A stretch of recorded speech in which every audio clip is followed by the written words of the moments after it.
Durban Climate Summit is heading into its final hours.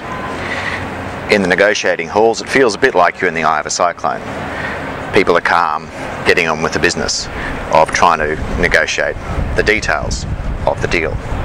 However, around the outside, what we are seeing is temperature starting to rise, political posturing increasing, some signs of flexibility as ministers attempt to nut out the political decisions that will need to be made to get an outcome in South Africa.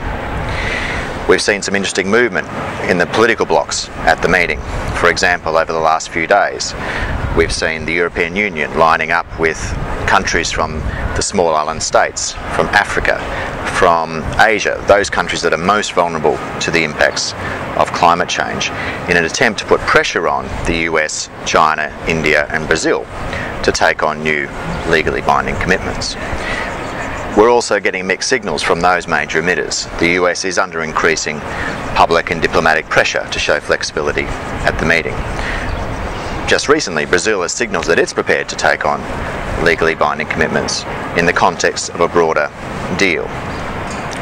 What the final outcome will is, however, still unclear. We still could see the meeting collapse. We still could see practical progress on key issues that are associated with building greater cooperation on climate change at a practical level, but no political breakthrough on the hard issues around legally binding commitments. We could, however, see progress, and from this meeting, a real commitment from countries to take the actions that they're already taking at a domestic level and putting them under a legally binding international framework. At the end of the day, however, the outcome of Durban and what the atmosphere sees is ultimately what's important. We're currently on a trajectory which would not avoid dangerous climate change.